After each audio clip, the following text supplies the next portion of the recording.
Welcome to the Growth Ventures Podcast, the go-to platform for entrepreneurs, innovators, and changemakers. I'm your host, Hamlet Azarian. In this podcast, we delve into the world of business, technology, and innovation. We bring you conversations with industry leaders, disruptors, and visionaries who are shaping the future and making a difference.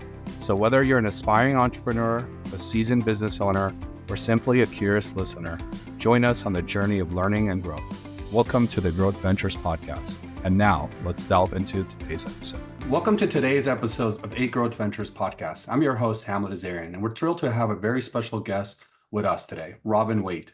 Robin is a renowned business coach, author, and the founder of The Fearless Business, where he's helped thousands of entrepreneurs scale their business by focusing on value creation, pricing strategy, and building meaningful relationships. In today's episode, we're going to dive into some key areas that every founder, entrepreneur, and business leader needs to consider, whether it's shifting your pricing mindset, building strategic partnerships, or leveraging AI for growth. Robin has an incredible track record of helping businesses unlock their potential, and we're excited to tap into his insights to help you grow and scale with confidence. Let's get started. Robin, thank you so much for coming on today. It's a really an honor and pleasure to have you here. What an intro. Well, it's a pleasure to be here as well, Hamlet. Thank you. Of course.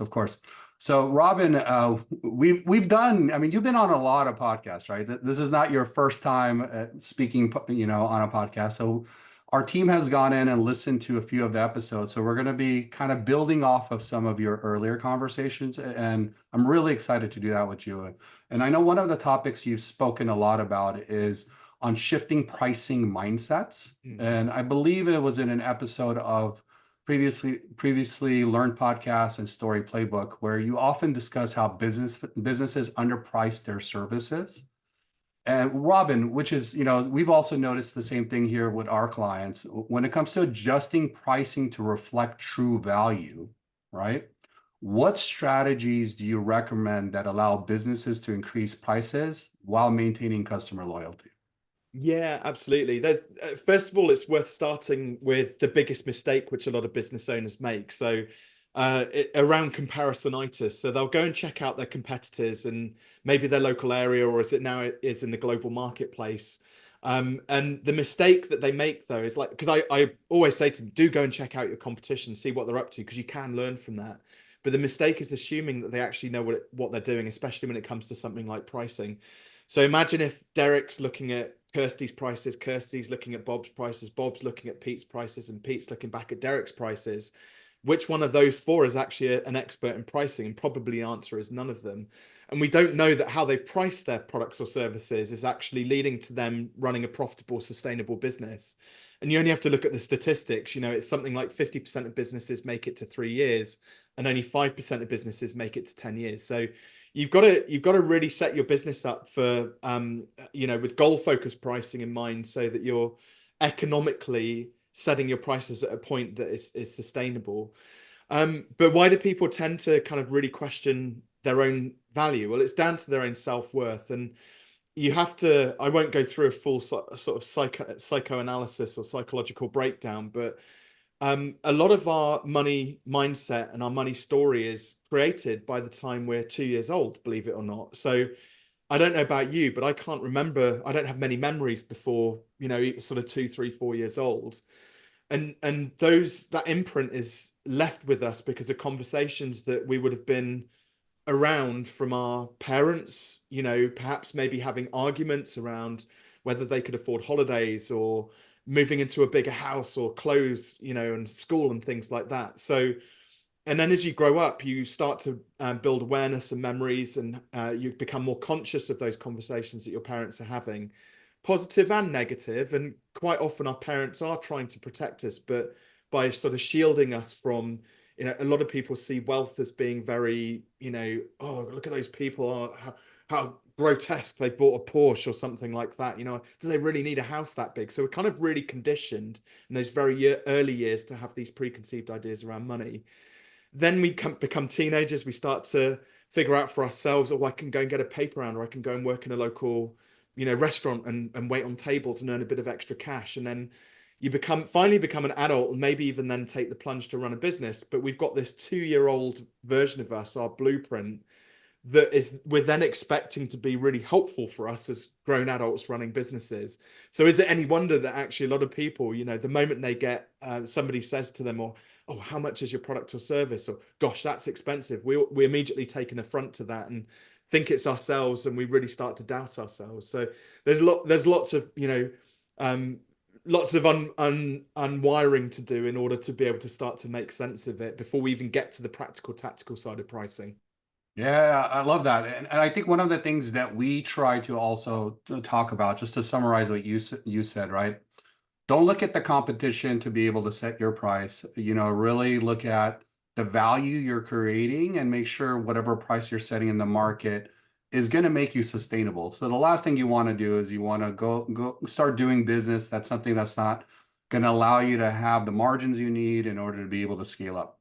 One other thing that, as well, what we talk about, and I'm sure you've mentioned this in some of your things, is looking at the value system of your price, right? Like, really don't get stuck on time or what it is. It is, what is the true value that you're unlocking for your customers, and what is that worth to them? So if you can refrain the conversation from, time based, right? Like, hey, how long does this do, or how many hours does this really work? It's really not about that. It's really what is the impact this is having for you, and what is the potential growth it can have. We've also seen successes in that. Do you agree with those? Do you agree with this? Yeah, 100%. I mean, I have quite strong views on hourly rates. I genuinely believe that they're unethical. Fine for things like people who are working in very commoditized, the service space where it's like, waiting on tables or things like that, where there's lots of people who are clamoring for those jobs. But when you're more in the B2B space, service industries, well, a good example of this, actually, imagine if we were in the market for something, say, like a website. And website designer number one comes along and they're charging $50 an hour, and they quote you 20 hours to build a website. Well, $1,000 doesn't sound too bad, really. It sounds like a fair deal for a website. So they trot off, start building the website. What they forgot to tell you was that they'd only just started doing it. And actually, because their prices are too low, but they may be quite good at marketing, gift of the gab, they've got too many clients. So 3 months later, they come back, they've delivered the website, and you look at it and go, well, where's the blog? Where's the shopping cart? And actually, the design looks awful. But obviously, because they haven't been doing it for very long. So they say, oh, don't worry, we'll build you the blog and the shopping cart, but you've got to pay an extra 10 hours for that. And you're like, well, hold on a second. That's not what we agreed. We agreed it was going to be $1,000. So they reluctantly agreed to do the work. They're slightly annoyed. The client's annoyed. It's not the best relationship to, start off with. So that's our first clue, that hourly rates don't quite work, and most people, ethical, moral, upstanding people, they'll just do the work, but that resentment's kind of bubbling away. Web designer number two comes along. Now they're brilliant. They've been doing it for 20 plus years, but they don't know what Hamlet or Robin know about pricing. And so they're also still charging $50 an hour. But because they've been doing it so long, they turn the website around in a couple of weeks. It looks brilliant because they're really competent at design. It's got the blog, the shopping cart. It's great on SEO. And so it starts to generate some leads. But their billable hours was only 10 hours. So hold on a second. Now, the guy who's more experienced and does a better job ends up getting paid half what the inexperienced guy who did a really awful job gets paid, right? So that's our second clue, that hourly rates really is a flawed business model. And then we've got web designer number three. Now, she's a website ninja. She's just she's all over it. And she'll turn your website around in 72 hours.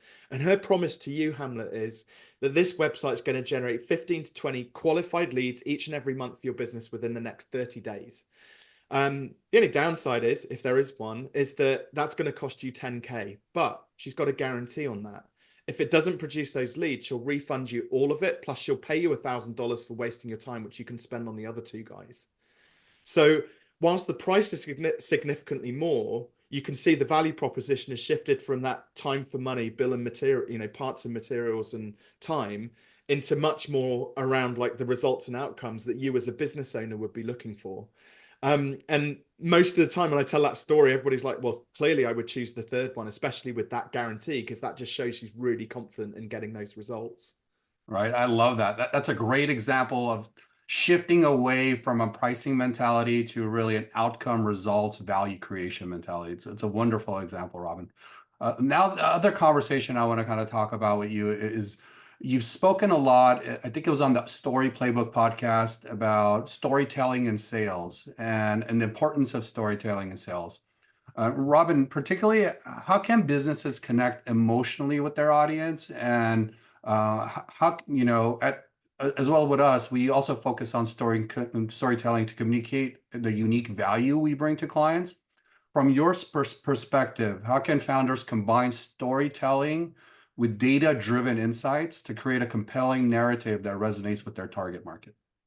Yeah, great question. So, where we were talking about results there, obviously there, what you end up with is that transformation of taking a client, from whatever problem or challenge or pain point they were experiencing before and going through that, going from, friend of mine always calls it from Hell Island to Heaven Island. I love What's that. Hell what's the Island to outcome? Heaven Island. I love that. I'm going That's to it, borrow exactly. that. How do we bridge across there, or what boat do we have to build in order to get there? Or if you're a Viking, you'll get over there and then burn your boats anyway. So, and just focus on success. But the results are massively important. But one area where a lot of business owners really sort of falter is because, again, if they're not charging enough and they're on something called the sales cycle of doom, which I can probably go into in a bit more detail, but maybe save that for a bit later. But if they're on this frenetic wheel of constantly having to enroll clients because they're not quite making enough money and they're always marketing, they shift from one client to the next very quickly. And whilst the transformation might happen, there's no acknowledgement of that. And I always encourage all of my clients to focus very heavily on like gathering social proof. And it doesn't matter, there's several different formats you can take that in, and it doesn't matter how you do it. But primarily the ones we look at are, can you write a case study, or like that story element of it? Can you tell that story of the transformation via a professionally written case study? Can you get them to leave a review? Let's hear in their words what the transformation felt like for them and what their experience of it was. And again, there's a story which you can build up through that. And then the final one is the ultimate one, which is video testimonials. So if you can really slow the process down, and yes, it might take a bit of extra time or money, but capturing, it's one of those things, Hamlet. It's like if I stand here and say, hey, look at me, I'm amazing, I do great things for all my clients, like people are going to think that I'm a little bit, maybe, I don't know, arrogant, egotistical, or something like that. However, on the other hand, if you, Hamlet, somebody asks you, well, what's your opinion of Robin? And then you say, well, actually, Robin is this really cool guy. Met him through this amazing site, Podmatch, and we've got to know one another on a call beforehand. I've checked out his podcast. He seems legit. He's got these amazing books, and he's had this really cool guy, Chris Dell, on his podcast. People are going to be like, oh, that sounds fine, because you've already got trust with your audience. Therefore, Right. you choosing to, taking a risk and putting me in front of your audience kind of automatically elicits that trust. So video testimonial is exactly like that. It's your clients, and you can't falsify it. It's like, I don't know how many times you looked at a website and you're looking at their list of written testimonials, like, really, are those all real? You Right. can't fake a video testimonial. It's very hard to fake a video testimonial, in my view. I love that. So storytelling through your customer's own voice and having them share the experience is exactly what we recommend as well. Have you noticed certain testimonials perform better, like, or is it doesn't really matter, just being authentic and telling the story, that's all that really matters? So if you're going to ask a client to do a video testimonial, it's worthwhile preparing like 5 or 6 questions, which you can almost sort of feed them so that they follow a script. And it again, it tells that sort of hero's journey of, where were you like before we met? What is it that you were struggling with? What was where did you want to get to? Um, was Robin able to help you, or whoever the service provider, were they able to help you what did it feel like going on that journey? Were there any surprises in store in there? Were there moments of delight which made it particularly special? So you can seed in like just half a dozen strategic questions, I and love then that. obviously edit So you out the frame questions. you frame it for them, so you get the true story, the pain point out, and the value you were able to create for them, and how you were able to resolve the problem. So I Yeah, love that's that. exactly it. Yeah. Another topic that you've spoken a lot about is, I think, on building strategic partnerships. So you've highlighted like the importance of this in scaling businesses. Also, here at our agency, we've seen firsthand how partnerships can lead to significant growth, especially with both parties are aligned in their goals. So how can startups ensure they are creating partnerships that lead to mutual growth? And what are some red flags they should watch out for when entering a new partnership? Yeah, great. Another great question. So there's a little bit of a backstory behind this. So having been in business for 20 years, and I part 12 of those, I was running a marketing agency. I was starting to get a bit burnt out towards the end of 2022, just on the marketing side of things, because it felt like I was probably spending 10 hours a week doing coaching, which is a thing I love and that I want to do more of and get paid for, and bring a bit of joy to the world through the work which I do. But and then 30 hours like doing marketing activities like on Twitter and Facebook and LinkedIn and ads and videos and all sorts of things like that. And I just got to a point where I was like, I can't, this is not sustainable, because I was getting good results. I have a successful practice, but it just wasn't getting me where I wanted to. So I literally just switched off all social. I was just like done with it. And 1st of January 2023, I got hyper intentional about the types of clients or people I wanted to hang out more so with. So I wrote a list of 10 people who they were just really cool people I vibed with. They had similar mission values to me, similar types of clients, just doing really cool things. And then I made it my mission to make sure that I hung out with them, I was helpful and adding value to their brand, and things like that. And one of those partnerships, so two have come to fruition actually in quite a big way. A couple have come to fruition, but not quite in the way that I'd intended. But one partnership was a podcast interview I did last year, which ended up generating, I think, 3,000 leads for my business and Wow. over $250,000 in new business. That's one conversation. And the really cool thing was that I went from doing, say, 25, 30 hours a week just on social and the tradition, like what are now the traditional forms that everybody turns to in terms of marketing, to probably only spend about 3 to 4 hours a week just now nurturing my partnerships, those 10 or 12 people. And it's just much more successful. I think red flags, you can over commercialize partnerships. People go into it thinking, what's in it for you? What's in it for me? And again, the mistake there is like going in with the what's in it for me. It should be like give without take. Like I'm Right. going to help How can you add value, right? How Yeah. can you help? How can you add value? Because at the end of the day, not only are you helping them, you're helping the people that you're connecting them to, right?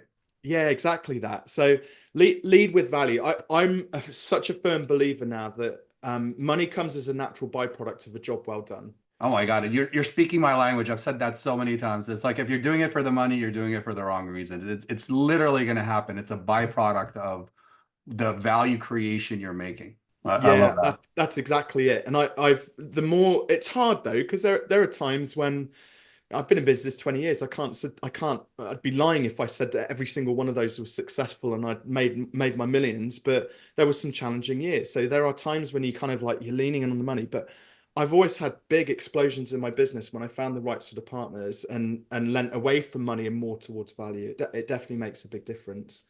And there is quite often there can be, if you're leading with, let's say, for example, it was some kind of a referral partnership, where we're going to refer clients to each other and we'll pay each other a commission for that. Undoubtedly, there is going to be some element of inequality in that. And again, bit like our Web3 web designers earlier on, eventually there's going to be a bit of resentment which builds up because one person's benefiting more than the other. And so Right. you drift. So again, the partnership where I got that podcast, that no money's changed hands on that. I did even offer them. I said, listen, I just want to thank you. It was such a great opportunity. How can I repay you? Like, I'm happy to, like, I offered the money to sponsor one of his YouTube videos. I was like, I'm happy to pay to play if that, and they're like, no, don't worry about it. So in the end, what I did is I ended up coaching his team for free. So they're all freelancers growing this guy's YouTube channel. Wonderful people to work with, just the best. So I don't need the money in that respect. Look at that. You just gave him a video testimonial too, right at that. Yeah, exactly that. And who knows? I might get a second bite of the apple and get onto another episode of his podcast and maybe get similar results, which would be great. Or one of the things which I'm trying to engineer, and this is part of the partnership thing, is I call it the silver platter. The point where you put something on that silver platter and gift it to somebody. So it could be a new client that's worth a lot of money to somebody else. So it's literally give without take. It could be bringing two influential people together. So I've got like Christo on the one hand with 2.4 million subscribers. And I've got Ali Abdul on the other hand with 6 million subscribers. Get the two together, and they're similar like characters. Get the two together. I mean, selfishly, I think it would be great to listen to their conversation, but I know that there'd be 8.4 million people there who'd be hanging off their every word. So it's like trying to get not just my partnerships, but also bring other partnerships together as well. And it's really fun, like trying to work, figure out how you're going to bring these people together. I love that. I love that. I love all the great examples you gave on how to build the right type of strategic partnerships, the framework and the mentality, give without taking, really connecting the dots for people. And, the benefits come on their own automatically. Mm.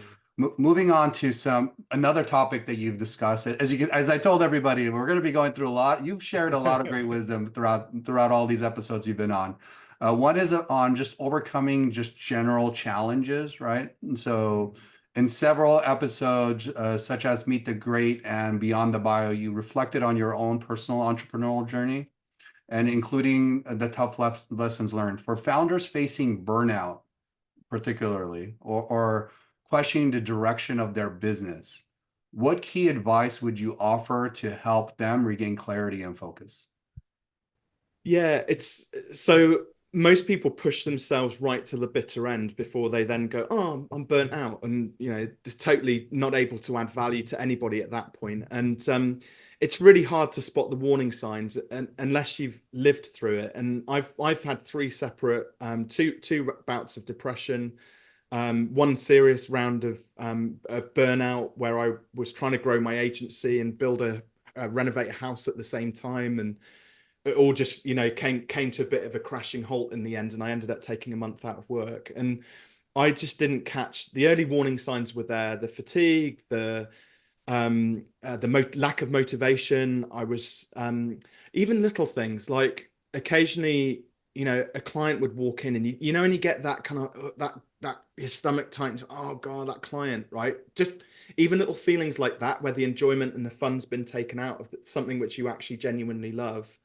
um one interesting insight which I learned recently, and I won't name and shame this person, but I was due to jump onto a call with somebody one morning last week at 9:15 a.m. Now, I don't typically work before 10 o'clock. It's just a rule which I've made for myself. So I'm busy. We're talking off air. We've both got two kids, having a busy family life. I do the school run in the morning, and then I just want a bit of time to have my morning coffee and a bit of peace and quiet and prepare myself for the working day. But for whatever reason, I booked this appointment at 9:15. And then they cancelled on me, and I felt relieved. And I was like, Wow. wow, and it was really powerful. I was like, God, wow, I learned something there. And it wasn't necessarily about the person per se. They were lovely. It was just about the fact of like how the meeting come about and the timing of it and things like that. And I was like, right, I can learn from that. Let's do our best now not to book stuff between 9 and 10, ease ourselves into the day, and then we can really get kicking, at 10 a.m. and go for it. So I think tuning into when your body tells you something and you get that kind of gut reaction, that's like whether it's positive or negative, lean into that and learn from it. When somebody looks at you and goes, "Oh, Hamlet, you look really tired today," right? They might be telling some truth in that, right? So Right. again, listen to other people, because you can't often see yourself, because you're like, you physically can't see yourself unless you look in the mirror.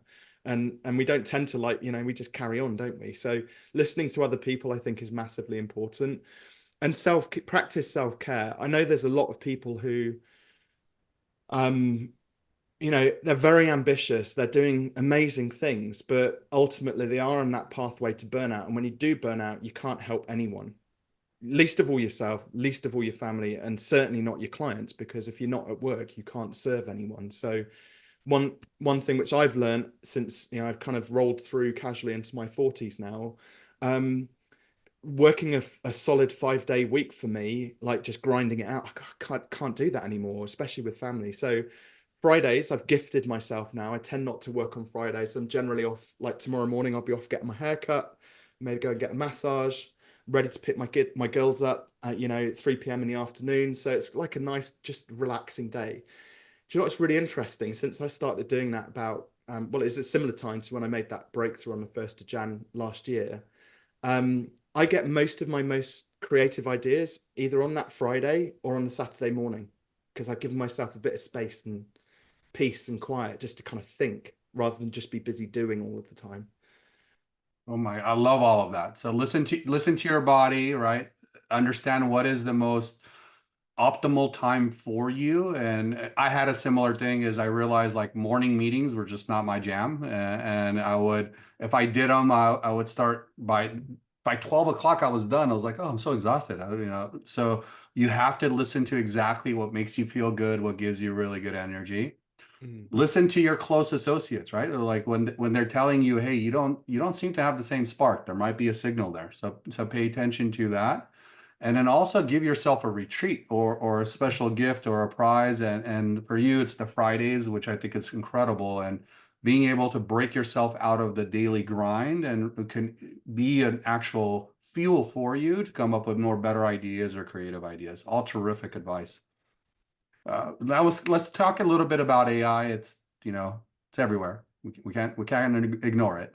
So in today's market, AI plays such a big role pretty much in reshaping business strategies. And we've here at our agency, obviously we are big advocates of it, been using it since day one when OpenAI kind of released it in June, 4 years plus ago, and all of that. So what's your take on businesses and how they can balance automation with maintaining strong personal relationships with their clients, right? So I know a lot of what you talk about is, and you've talked about it in the partnership side of it, it's not really doing thousands of things, but still really building that really strong relationship.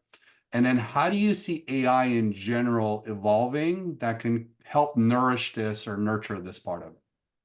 Yeah, I mean, I'm a massive advocate for AI. I think it's great. I love any technical advances that we've got. And bearing in mind, I've been through 20 years in business and watched social media like boom over the last 20 years, and now where we're at with everything. But so AI, we use it internally mostly as almost like another employee. So it's kind of like if you're a bit stuck with something or you need a bit of help with something, oh, let's go and ask ChatGPT. So we kind of tend to just dip in and any sort of dull, repetitive tasks, that things that you kind of do over and over and over again. Generally, there's either ChatGPT can kind of summarize documents or give you key takeaways for blog articles, or it can take a YouTube video now and write a summary, which you can then obviously edit and embed your video into and various things like that. So there's some really cool ways to kind of speed up that workflow.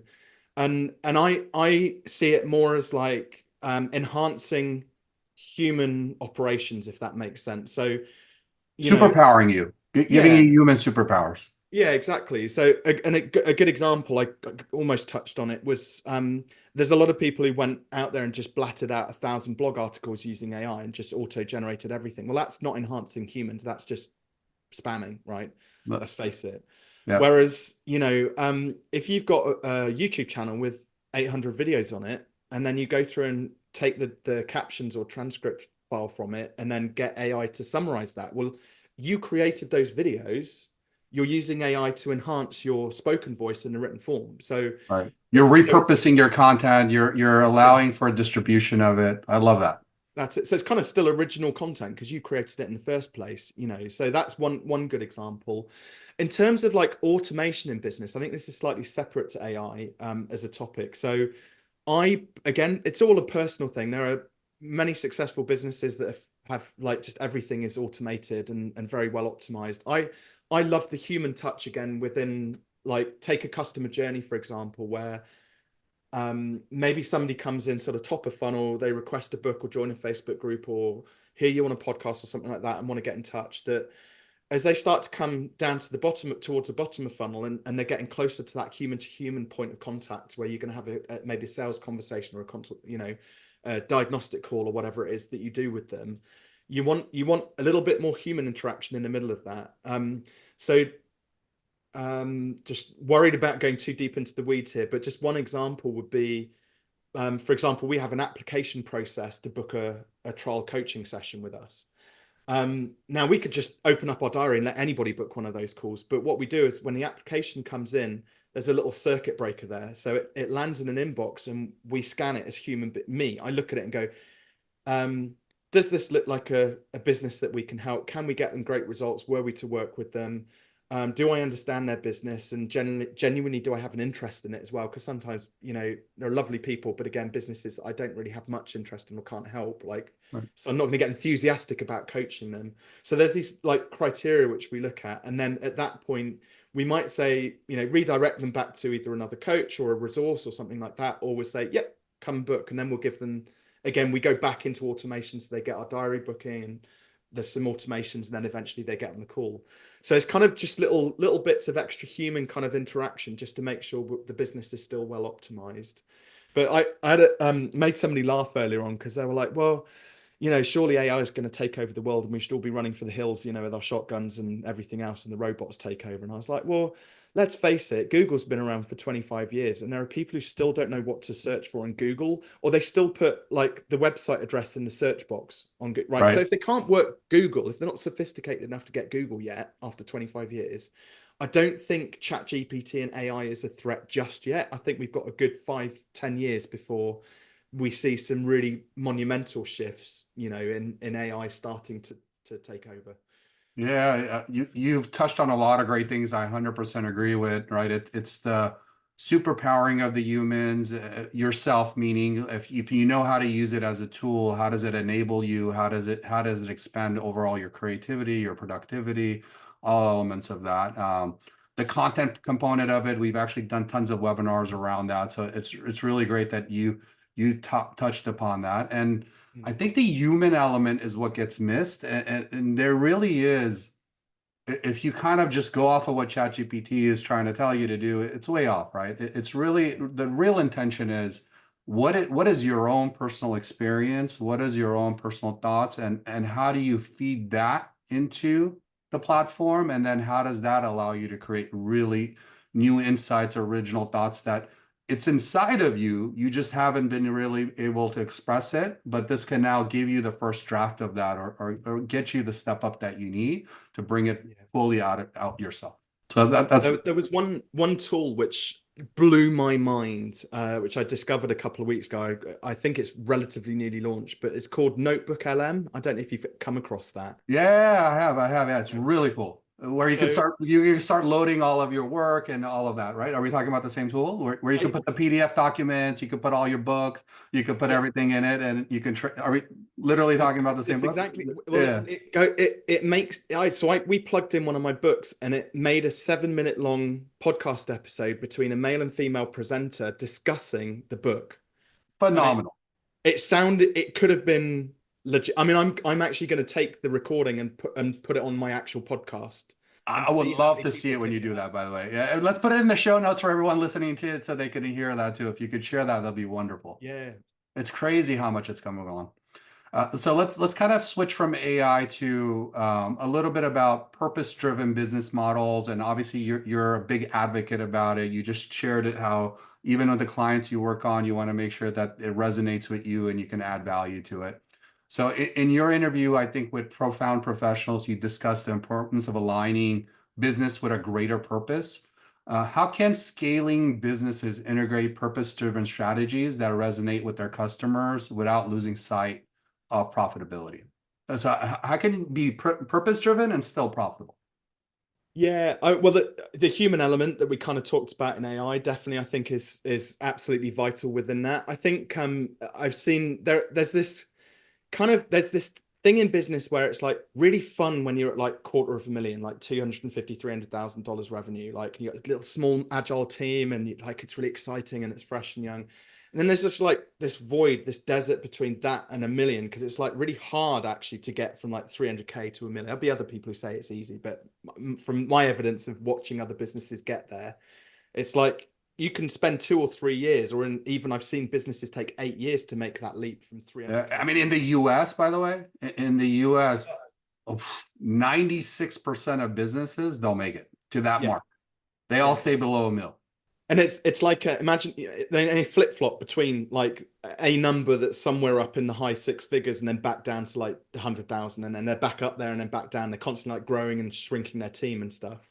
So yes, it's super rare to get up to that point. And part of that I think is because you do lose the essence of like the key person at the head of that business. Like they, they get taken out and like become more of the the visionary overseeing the business, they're less like hands-on within the business.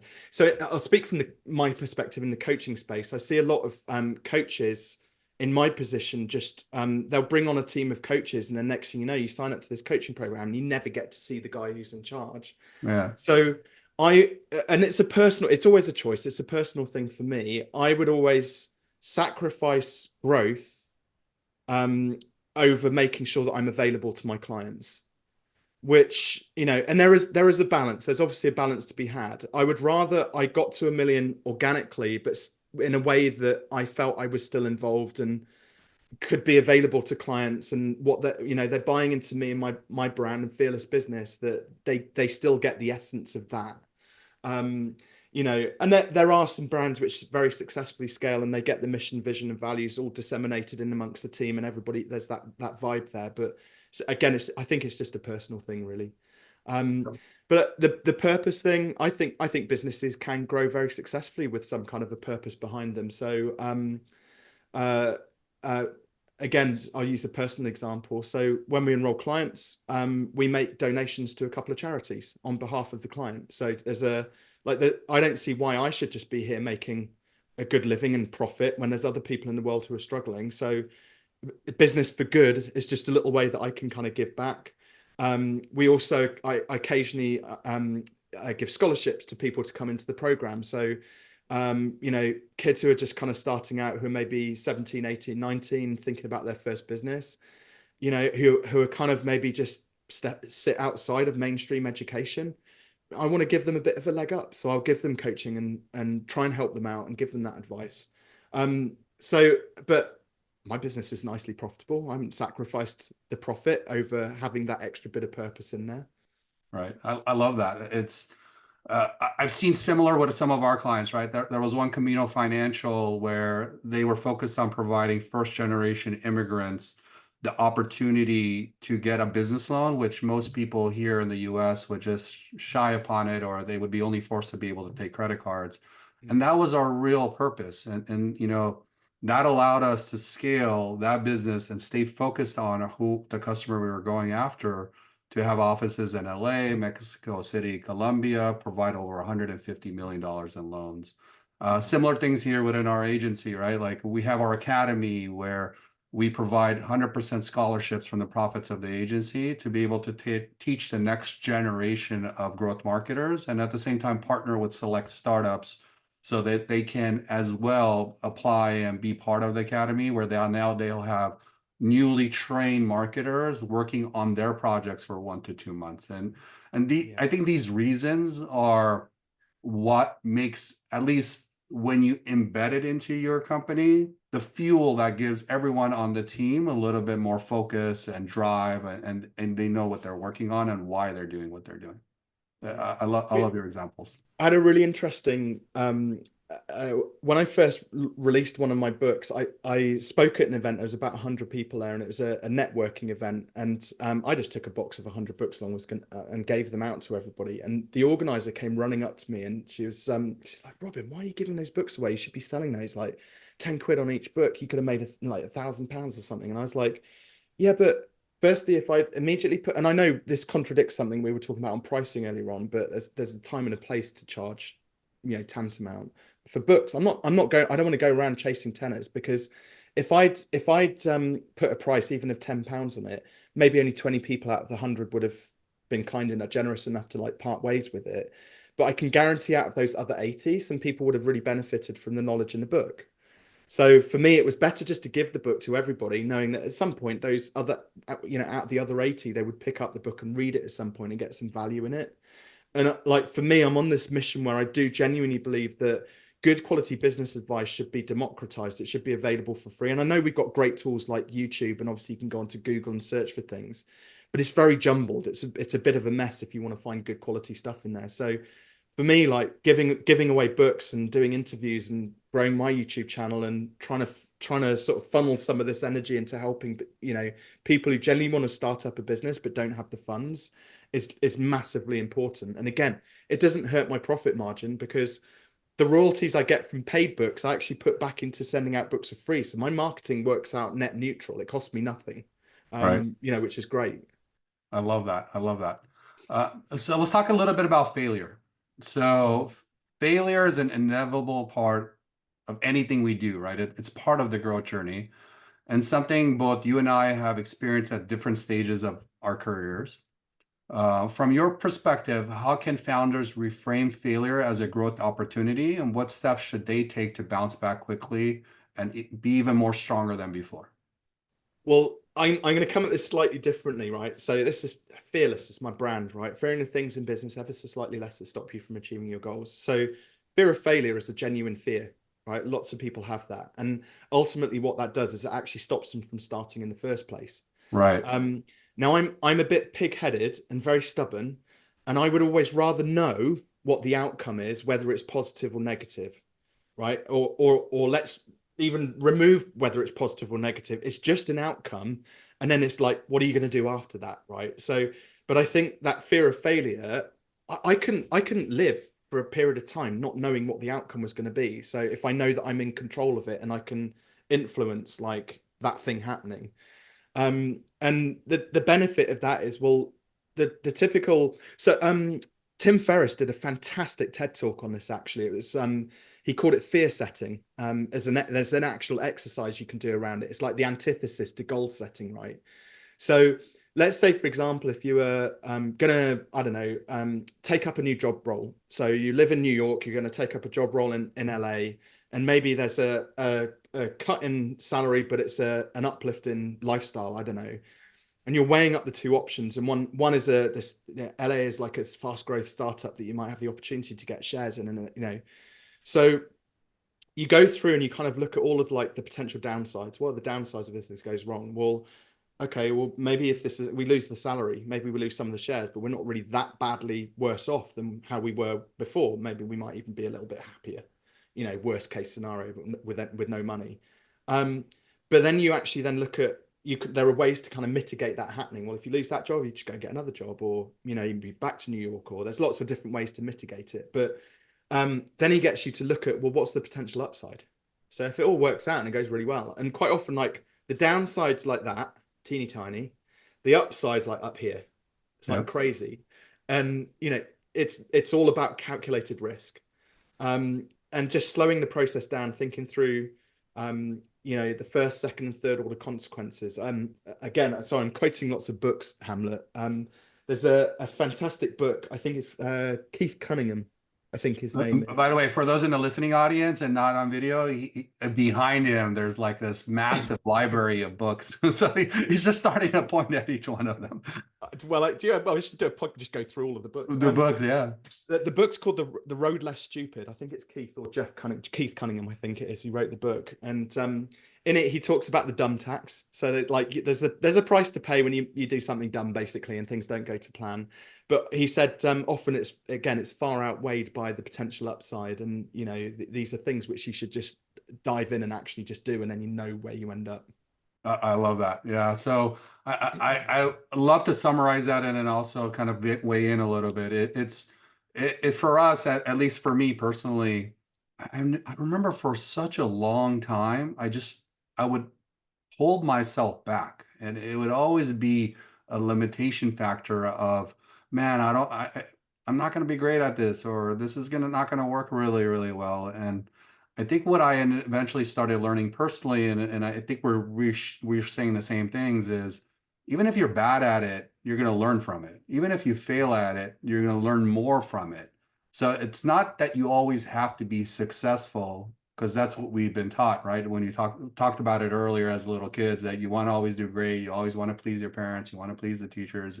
But the reality of the situation is the best learnings come from the fact that you don't do something well and you kind of fall on your butt per se, and you have to really stand back up and figure out, okay, what went wrong and how can you improve yourself? And that's really the opportunity gap that you're missing on. Would you agree with that, or? Yeah, absolutely. One word I'll throw into the mix there is the word tolerate. Because some people can tolerate attacks on their pride, and like they can have that fall and bounce back up, and it just doesn't bother them. But there are other people who just their personality is predicated on, like they get really, they can't tolerate that, because any attack on their pride is like, oh my God, it's awful, it's like crushing. And again, like looking, imagine around, I think a lot of the fear as well, it's not even the fear of failure. It's more about the fear of not meeting our expectations. Oh, what if my expectation's wrong? And again, some people can't tolerate themselves being wrong, for example, or not meeting their expectations. Again, it's quite crushing. There's all sorts of psychology behind that, which sits behind like relationships with parents and upbringing and various other things. Again, it's a bit deep to go into, but oftentimes it's like the things which crush us the most our is our projection basically on into the world that Right. we're most afraid of. Does that make any kind of sense? Yeah, 100%. I love that. Yeah. What holds us back is our perception of who we think we are within this world. Yeah, And that could be actually the limiting factor of us becoming who we are destined to become, right? yeah, We're not able to break through that, and for years might go by, and you don't want to have that I wish I did this mentality, right? When you're 40 or you're 50 or I wish I did this when I was 20. You just want to go for it. And sometimes going for it is could, even if you don't think you're ready for it, you might actually be further along than you were actually anticipating. yeah. And trusting your gut as well. When I've been coaching now 8 years, and that what my interpretation of a business coach back then was like, got to wear a smart button down shirt and chinos and nice shiny shoes and everything else, and that really wasn't me. I mean, I'm like the t-shirt and jeans guy and like the rough beard and stuff like that, right? And so I was going my first year, sort of early days of coaching, I just felt massively uncomfortable. I didn't feel like I was really being true to myself. And I don't know how that might have, been projected out into the world with other people, but probably just whatever lack of confidence, I don't know. But again, still very successful with it. But then the moment, I don't know what it was. There was one day when I just woke up one morning and I was like, oh, screw the shirt, screw the chinos. I'm done with that. I'm just gonna like, and I love like you stand still for long enough, Hamlet, and you're gonna get like the Fearless brand stamped on you. I was like, I'm gonna make this like a big splash, right? Um, and even then, like when I go and stand on stage or I come on these podcasts and I try to be a little bit fun, a bit goofy, just like make business interesting, right? And like in the early days again, when I was starting to really get to know myself, like I really like try and like I was a bit quiet and it's just I gotta say the right thing and what should I say here? Right. Now I'm kind of like, even if I say something a bit dumb, like you'll probably just laugh along with me, and the world will still spin tomorrow, and everybody will go about their days, and then it'll be forgotten about, right? So, but if you can create that little moment of magic by just being yourself, again, like that's where growth happens. Agreed. 100% agree. I know we're getting close to the top of the hour and we have room for one more question, but man, I could be talking to you for a long time and I want to be respectful of your time. So this one also, I think you brought up, I think it was in the story playbook, if I remember correctly. Mhm. It's about quick wins and long-term strategy. And in various interviews, again, story play, you talked about balancing quick wins with long-term strategy. And how can early stage startups focus on achieving early success, right? Like getting those really easy wins without sacrificing the development of a sustainable long-term strategy. And I bring this forward because sometimes those easy wins might block us from being able to figure out what really is going to make the business stand out and break out and get to 1 million in sales or get to 10 million in sales. Yeah. Can you expand So on that a little bit? yeah, of course. So I think there's like by the very nature of like how prevalent the internet is and social, we're like trained to think about how we should set up a business when we first start up. So the most common things are, oh, I've got to get a website built and do my branding. Hear that all of the time. And I've seen people take months. As one person I know took 15 months to get their branding done and build their website. And I said, But by the way, we did not have a website for the agency. I didn't. I didn't. We did not have one for 2 years. We were the cobbler without the shoes. We It's literally exactly were the the same. cobbler, and they were like people would get referred to us, and we would like, "Where's your website?" We don't have one. No, but that's exactly it. And like bearing in mind, I spent 12 years running a web design agency. I didn't have a website for 2 years in my and a funny story. I sat down and was like, right, I'm gonna build a website. And I'm there like trying to build this thing. I wasn't the technical, I can build websites, but my business partner was the technical one. He was a whiz. Trying to build the website. And I'm like getting really frustrated with it. And then I was like, oh, screw this, I'm a business coach now, I don't need a website. And then I was like done with it. I built like a 1-page site on About Me or something, and it worked fine. You know, I did 100K both of those first 2 years. So where did that, oh, branding and website. So yeah, Yeah. so a lot of business owners get very stuck on like these We're practical. talking about quick wins versus long-term strategy. Yeah. So I'm very much about like when you first get started, really the lifeblood of any business is sales and cash, right? Not Right. even turnover or profit, it's sales and cash flow. And, you know, not being afraid again, just to get out there and start, you know, whether you call it market research or doing a bit of outreach or networking, whatever it might be, even without having the perfect idea formed around your product or your offer, maybe even not having your prices absolutely nailed down, but at least starting conversations with people. Again, there was one guy who I met who'd spent £250,000 on develop like $300,000 on developing this piece of software in the fashion space. And I was like, cool, how many clients have you got on it? And he's 3 years into development. How many clients have you got on it? He's like, oh, it's not ready yet. We don't have any clients. It's like, well, when is it going to be ready? Very sad story. Unfortunately, it transpired. The reason he had the money was because both his parents passed away in an accident, and he inherited the money. His biggest fear was like risking it and letting them down. Right? How sad is Wow. that? And Yeah. I just said to him, listen, just go and speak to 10 potential prospects this week and ask them what they like, show them the platform, ask them what they like about it. And he came back and he was like, oh, like glowing. He was like, oh my God, I can't believe it. He said, I was about to build all of these features and they all said I shouldn't do it. And I was about to put all this money into it. And I was like, there you go. So that's like the lean startup approach, you know, which Eric Ries talks about, is like small and fast iteration so you can get that immediate feedback. But in service space, so again, a lot of people get very hung up on making the sale.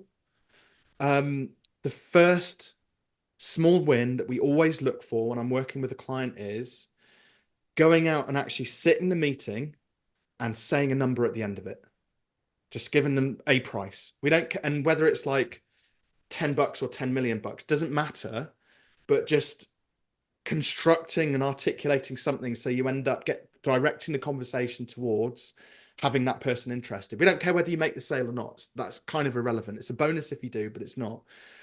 And again, I've had people who've got to that point very quickly, and then they're immediately like, oh, and this is what I'm gonna do for my offer, and then this is how much I'm gonna charge for it, and actually I'm gonna raise the price here, and I think we could do this on the back. So they get very excited and they've got a load of clarity because they had that conversation and got immediate feedback. The other things, that's the short term, I think, you know, sales and cash collection. Long term though, um, uh, simply put, outstay your competition, right? In 10 years, 95% of people who came into business will have gone out of business during those 10 years. So if you can stick it out, be stubborn and pig-headed like me, then you will do better than the vast majority of your peer group who come into it for the wrong reasons because they just came into it for money and didn't quite work out, so they went back and got a job, you know, or that they realized that it just wasn't for them, so they changed their mind. Or God, those career chameleons, you've seen these business owners that are doing something different every 5 minutes, right? And they're really annoying, but they don't last because they eventually burn out, run out of money or whatever. But yeah, just stay the course, slow and steady, stay the course, stubborn and pigheadedness, outstay your competition. And imagine what you would learn in 10 years of just sticking around long enough to speak to all these different amazing people like yourself, Hamlet, and the other amazing entrepreneurs that are out there in this world. That's my long-term strategy. Just stick around. I love that. So it's short-term customer discovery, really iterate, don't overbuild, ask the customer, start getting feedback from right away to understand what's going to work. And then in long term, be persistent on growth and be persistent on learning, and don't let and some of the topics we discussed, right? Don't let failure hold you back. If you're really passionate about it, if you're really purpose driven around it, you'll be able to outlast the competition and you'll eventually figure out the right path to growth. And I Yeah. love that summation. Robin, it's been a really honor and a pleasure having you here. Thank you so much for joining us today and sharing all of your insights on growth, pricing, storytelling, and everything in between. I know our audience will find immense value in what you've shared. To our listeners, if you're interested in learning more about Robin's work, be sure to check out Fearless Business, his books, and the many resources he has available. We'll also put it in the show notes. Is there any other way you would like them to get a hold of you, or what's the best way if someone wants to connect with you? Yeah, of course. So two things. Go and find me on YouTube and subscribe to the channel, because we're putting out videos now every week, and I'm trying to sort of grow that as an audience, and it's kind of slowly turning into one of my passions. And then I mentioned the book as well. If it's okay, I like to gift it a physical copy, signed copies of it. So if anybody would like a copy of Take Your Shot, I'll sign it. I'll take it down to Pauline at the post office and ship it out to you wherever you are in the world. It's on me. And that's at fearless.biz/TYS for Take Your Shot. Amazing. As always, don't forget to subscribe, leave a review, and share this episode with anyone you could benefit from Robin's expertise. And if you're ready to take your own business to the next level, you can schedule a call with us directly through the link in the show notes. Until next time, keep pushing forward and growing your ventures fearlessly.